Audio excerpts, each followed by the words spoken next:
11 of our psychology training. Now till now we have explored counseling sessions. What are counseling sessions, CBT, and yeah. So we were working on a B2C model, I can say. Now for a B2B model. Okay, workplace. What is the requirement of psychology and what psychology do at a workplace? Okay, so in this video we'll study psychology in the workplace. Okay, so workplace in psychology, if we say psychology in workplace, just don't bring only productivity. Don't just bring productivity in it. Don't increase productivity, but more than productivity, psychology try us to get help with the problem employees are facing, the employer is facing. There is a team lead which is facing some kind of issues. So knowing human behavior is very crucial part and which is very required at a workplace. Okay, if you don't understand each other's behavior, if you are at a place where you don't understand why he is behaving like that or what kind of person he is, okay, so now it is going to create some trouble or it is kind to affect the productivity. At the same time it affect the mental health of the particular persons. Okay, it at the same time increasing the performance, it also increase the well-being of the person. Okay, now understand when we studied counseling sessions about the counseling process, and now we have studied CBT, we understand why there's our thought, why there's feeling, why there's this kind of behavior. So someone's behavior, now you are not seeing why, how psychology bring empathy to a person. Now by seeing a behavior, you are not just seeing the person's behavior, you are not just seeing the overt behavior of that person, because now you have also have the knowledge that there are overt and covert kind of behavior are there. Now you have understand the thing that there are core beliefs which are attached to a person. So by just looking at it, we can understand that there are behavior which are there, which can be because of any reason. Okay, and the reason could be very crucial, very important, or very challenging for that person. So now we are not just looking at that person, but we are understanding this behavior. Okay, so if you understand this thing, okay, now just imagine a workplace where everyone know about it. If everyone understand it, okay, now that workplace is not going to be what that workplace is going to be like. So this is what we are going to study while studying psychology in workplace. Why psychology in workplace matters? Why? Because a person, according to stats, if he is working in a workplace, in a 9 to 5 job or somewhere, so that person involves 1/3 of his life. 1/3 of his life is devoted to workplace. Okay, we just there for some reason, or if you are not getting involved in your work, that's not your work. Okay, the thing is there are Sundays, there are Saturdays people are working. Why? Because they are very involved in it, and there's beauty of work. Okay, if you are working on something which is very dear to your heart, so you don't have a track of time. Okay, so this is right. So a person particularly spend 1/3 of his life in a workplace. So that is why workplace matters and a person matters. So that is why psychology at workplace matters. Okay, workplace stress impact. Okay, so whatever the workplace stress you are having, okay, there's a stress which you are having because of your workplace. So is it going to affect your daily life or not? Is it going to affect you or not? Is it going to affect your mental health or not? Yeah, it is going to affect all of this now. So it is not just a mental stress which is because of some workplace stress. We just can't classify it as a as workplace stress. It is a mental stress. It is a the mental functioning is getting impaired. Okay, if it is affecting a person's mental health, it is affecting person's mental well-being. So we just can't say that it is just a workplace stress. Yeah, psychology. What psychology do it? First thing we have understood, if persons understand psychology, now there's empathy. Now there's a lot of thing which is there in a person where people understand each other. But other than that, it provide proactive solutions. Proactive solutions are what solutions which don't wait for something to happen, which are already there for the cause. Okay, so proactive solution, and at the same time it manages a lot of kind of things are there, like motivation, recruitment, or conflict resolution. So there are a lot of things which are there. So yeah, what psychology do is provide proactive solution, and doesn't just wait for some crisis to get happen. Recruitment selections. If at a process, if at a recruitment process, now I want you to be thing like a employer.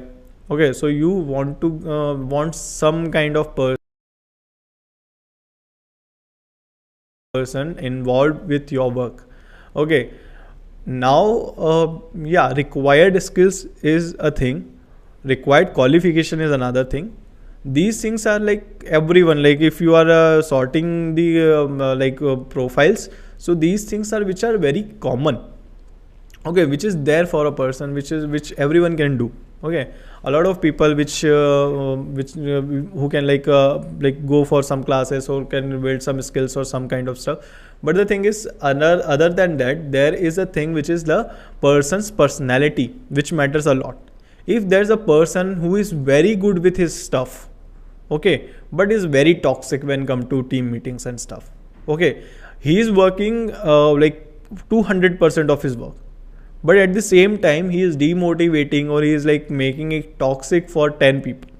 Okay, so this kind of person you don't want in your workplace.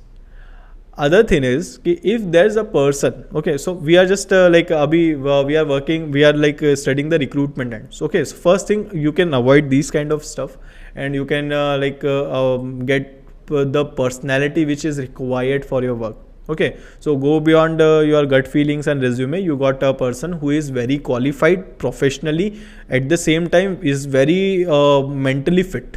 Okay, which is very emotional regulation is very good, intelligent questions is very good. Okay, behavior is very good, cognitive activities and cognitive function at the same time with all this stuff is very good. Okay, so you can use psychometric test and structures tools for that. There are a lot of like already there are a lot of startups which are working on it, and there is a lot of well established field who provide like psychological assessment and provide they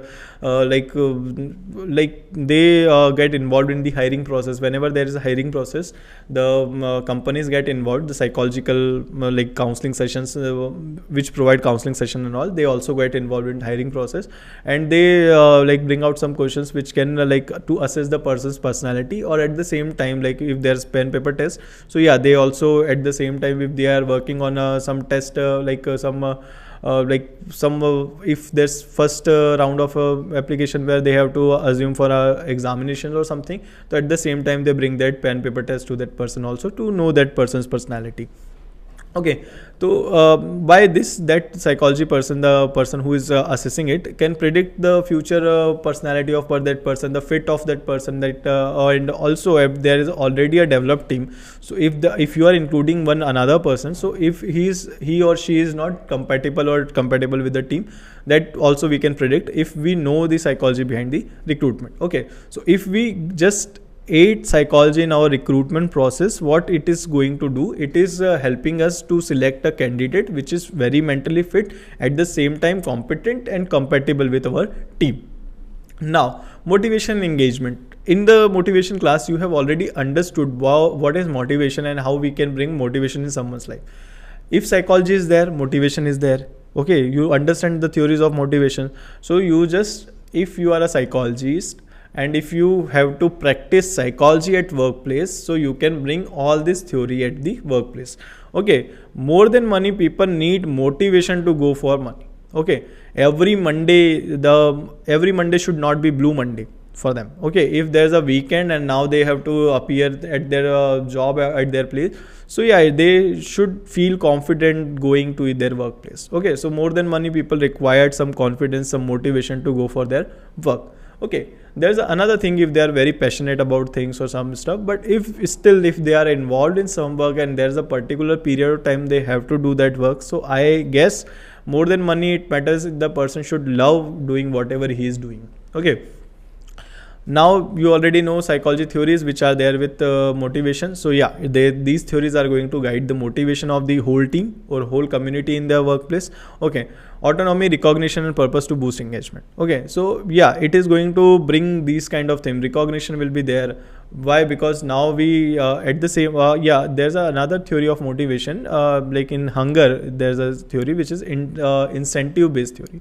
Okay, so another than like maintaining just homeostasis, we also eat when there's incentive are there. Okay, what is like if we in a motivation class we have provided you example, if you have took some meal and you have to go to a cafe, but you are not very motivated to go to cafe because you have already satiated yourself. But at the same time, if you have eat something and now there's some favorite thing, some favorite ice cream or something, you like some chocolate which you are going to eat. Okay, so now you are motivated to eat that. Why? Because there's an incentive attached to that thing. Okay, so yeah, incentive model also works. So this is how you can provide a recognition and motivation to your employees. So yeah, so this is how we are going to involve all the motivation theories to workplace. Now training and development at the like now we have a team. We have recruited a good bunch of people who are working on a stuff, who are very well qualified or whatever the like parameters are. They are good at your parameters. Now they required, if there's something new, like we are saying continuous learning is the key. If there's something new, they have to learn. But now they have already qualified some step or something. Like if we see there's a person who is like in his mid 40 or in mid 50, now he have to learn some new skill. So it is going to be very tiring task for him. Okay, so we can bring some opportunities where the learning could happen at best. Okay, where people can learn and there's an environment where people want to learn. Okay, reinforce them. Okay, there are principles. If there's a requirement, we can reinforce them. We can provide constructive feedback to that person, how psychology can happen at this place. And if not, we can provide a goal setting. Okay, you already understood what goal setting theory is, so we can set goals.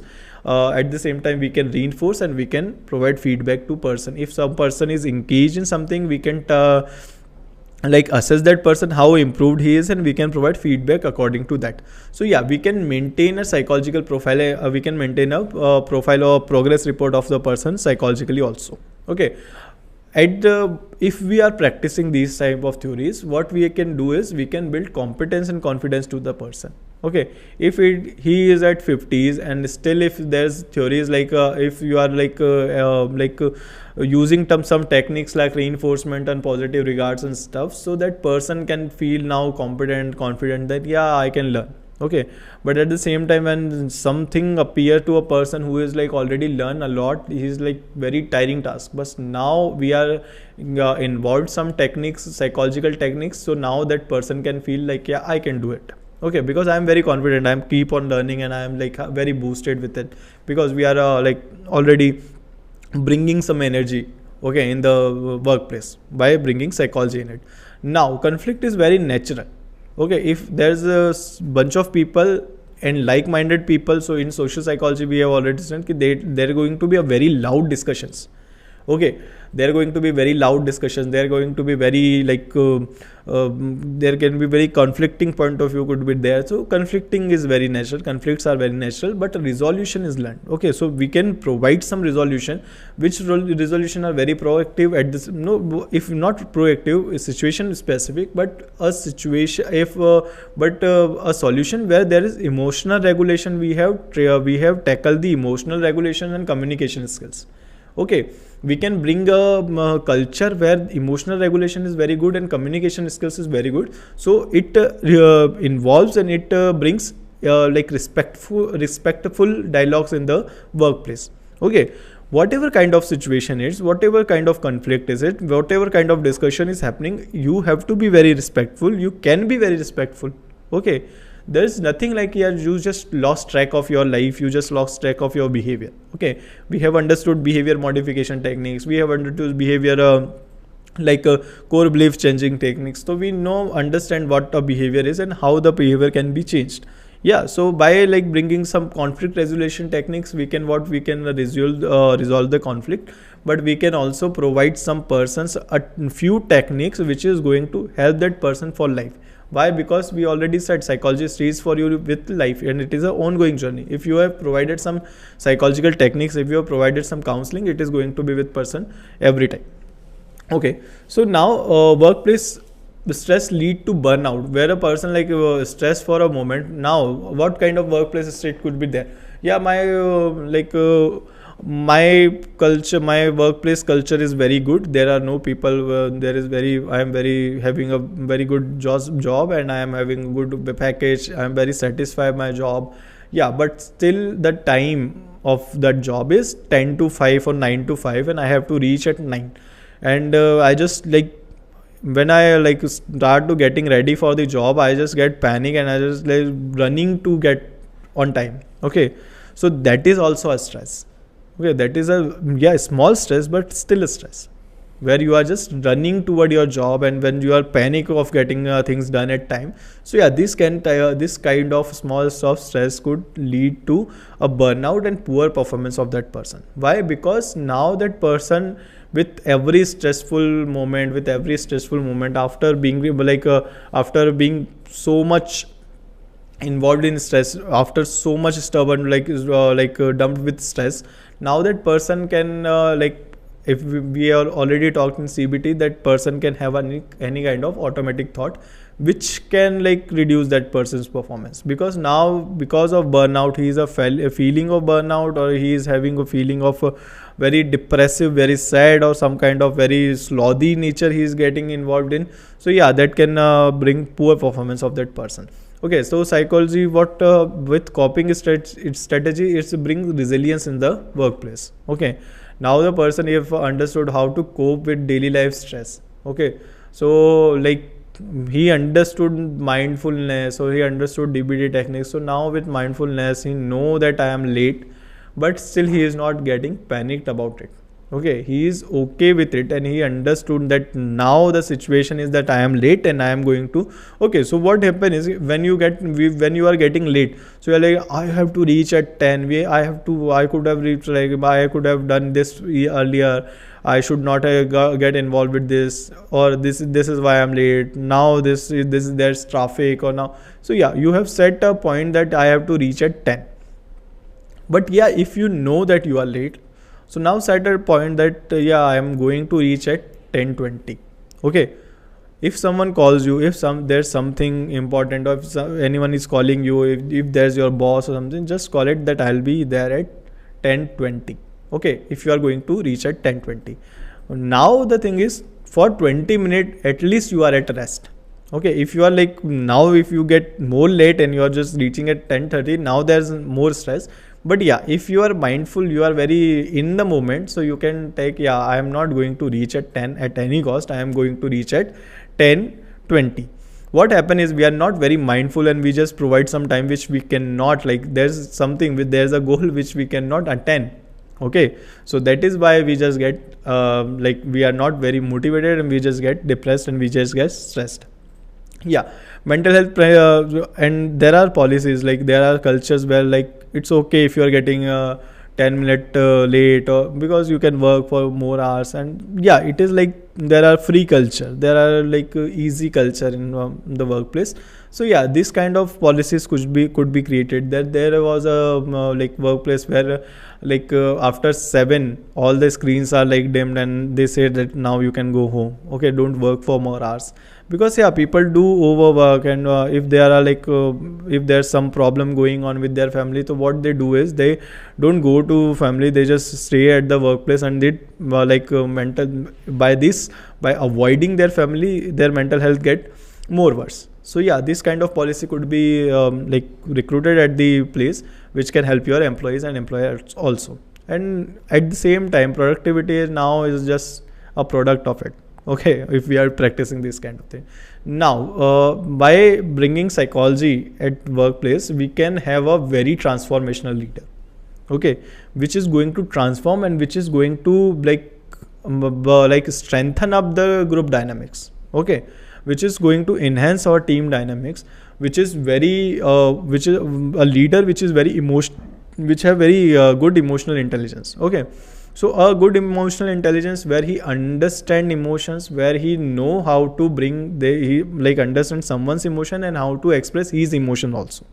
Okay, a lot of time what happen is, if your team lead, suppose if there's a team lead who assumed that this work could be done in 15 days. Okay, now there are a lot of factors are there. Okay, now team lead not like single-handedly going to done that work. So now it is, the work is assigned to his teammates with a deadline of 15 days. That deadline is set by a person. Okay, the work is analyzed by a single person. So at the end, this thing is just a hypothesis of a person, which is now is on a people. Okay, now on his people to like prove his hypothesis. But at the same time, if we understand that it is just my hypothesis, okay, that it could be done in 15 days. Okay, you guys are like, take your time, analyze it, and if it could be done in 15 days, get me on call. If it is not going to get done in 15 days, then tell me how much work we need to buy. Okay, so there are how much time we need to buy. Okay, so there is a lot of time, you need to buy some time. Okay, but the thing is because of he's thinking that it could be done. Okay, so he's just like forcing people to do it on like do overtime for it or something, because he's convinced someone with his hypothesis. Okay, so yeah, if a leader who is very emotional intelligence can understand that, yeah, this is what I think and now you guys are working on it, so you guys can also provide a point of view, because he is very open. Now he understands someone's point of view, and now he can also explain his point of view. So yeah, this kind of like, if you bring psychology to the workplace, it can bring very transformational leaders. Okay, now cultural diversity. You understand how to get unbiased with people, how to bring cultural competence, how to understand these things. So if a person who is very involved in psychology and who understands psychology can like the inculsion doesn't happen by default. Okay, inculsion is required to be there. It required to be there. And inculsion is like just, you have to be very unbiased to include someone in your life. Okay, at your workplace or anywhere. Okay, so this is how if you are very aware, if you are psychologically very aware, if you are very advanced psychology expert, and if you are not psychologist expert but still you understand the theories of psychology and you understand the key principle of psychology, so by this you can like combat the biases which are already present in your and you can like get rid from the stereotype and prejudice, and you can work in a healthy environment where everyone feel inclusive and where everyone is doing their work. And at the same time, when there's a diverse environment is there, there is like a lot of innovation which could happen, and there are a lot of if someone is there with a different culture, can bring a different point of view and have a different belonging and have a different approach. Okay, the work you can't do, like if you are in a reporting sector, if you are in a work where you have to connect to the field, okay, there's a field work associated. If there's diverse people attached, if included in your team, so now the field work is going to be very easy, because that person understand that field. There will be a person who understand that field very good. Why? Because he's diverse, because we have included diverse cultured people. Okay, if there's if you are like doing a survey where you have to survey Hindu people, Muslim people, Christian people, if you have the diverse kind of people, so they can approach different people. And yeah, this can bring the diversity, can bring very innovative, can be very innovative, very belonging, and can help the workplace. Okay, but to include people, to be diverse, there is required of psychological advancement in the workplace. Now with growing age, like after 2020, the digital India is there, the digitalization of everything. Like there are meetings which are like, if we are attending some meetings, so there are like 5 meetings which are online and 2 meetings which are in person. Okay, people are working from everywhere and they are not coming to workplaces. So yeah, the diversity things and these are happening, but these are happening over video call. And we understood that on video call or over call, there is not really required that you understand the person very well. Okay, so right, with remote work and digital fatigue, there is going to be digital fatigue. Why? Because the person now don't have any clock. Okay, he is working from his home, so there's no separate identities. Okay, there's no workplace and there's no home. The home is workplace and the workplace is home. Okay, so now that can be very like because at the same time you are watching TV. Okay, now like the TV, the kids and other things are, everything is associated with your digital fatigue. Okay, so with growing age we have to work in human centered design where people can work and like yeah, if you are if you know that you have to do work from home, so try to build a office setup at your home. Okay, which is very which you are not going to visit from in any another hours or on weekends or somewhere, but yeah, on particular time 9 to 5, you just went to your office and you do your work and then you are back to family. So now we can avoid the association which is going to be happen. Okay, so human centered design, which we can design through psychology. We can provide work related to it. We can provide if we are there is digital work which is going to happen and there is like involvement, the person is involved too much, so yeah, we can bring a system where every person's system is going to get shut down for 15 minutes or 20 minutes where they can have a break or something. Why? Because at your family, if you are at your work, if you are at your comfort zone, so you are eating at that time only, so you not particularly having an actual break. Okay, so yeah, we can bring some psychological advancement. With psychological advancement we can bring some human centered designs where there is proper functioning of workplace at your home. Okay, now at the same time, like the emotional well-being and technology, we have to balance it out. Okay, technology is like technology in ways, it is very invasive. Okay, if we talk about technology, it just like there's a lot of studies going on blue screen and effect of the screen time and effects. Yeah, so emotional intelligence is very important. Screen time, if you are having consuming content a lot, if you are not balancing your tech with your emotions, so yeah, now there is your emotional imbalance could be there and your emotional intelligence going to be very degraded. Why? Because now everything is over call and now everything is very scripted and stuff like this, so now you cannot express your real emotions and you cannot understand if you are really feeling bad or it was just a bad call. Okay, so yeah, balancing it is very important in now digital days. Yeah, so conclusion is psychology is very, now you have understood like psychology is very essential. It is not optional, you just can't avoid it. Okay, saying that I don't require it, because there are okay, so it is a aid to your workplace. Okay, it is a very good aid to your workplace which can bring, like we have discussed how many things are there, how many advancement are there, how many advantages are there of psychology. Okay, drives people, better performance. Okay, there are people who are better understanding humans. Okay, who understand psychology well, who understand another employee. Okay, who are very culturally not biased and things like this. Okay, healthy minds build healthy organizations. So okay, so now we have stress-free environment. We have more content, more motivated, more satisfied professionals who are going to do well in psychology. Okay, so that's all from my side for psychology in workplace. Now let's meet in next session.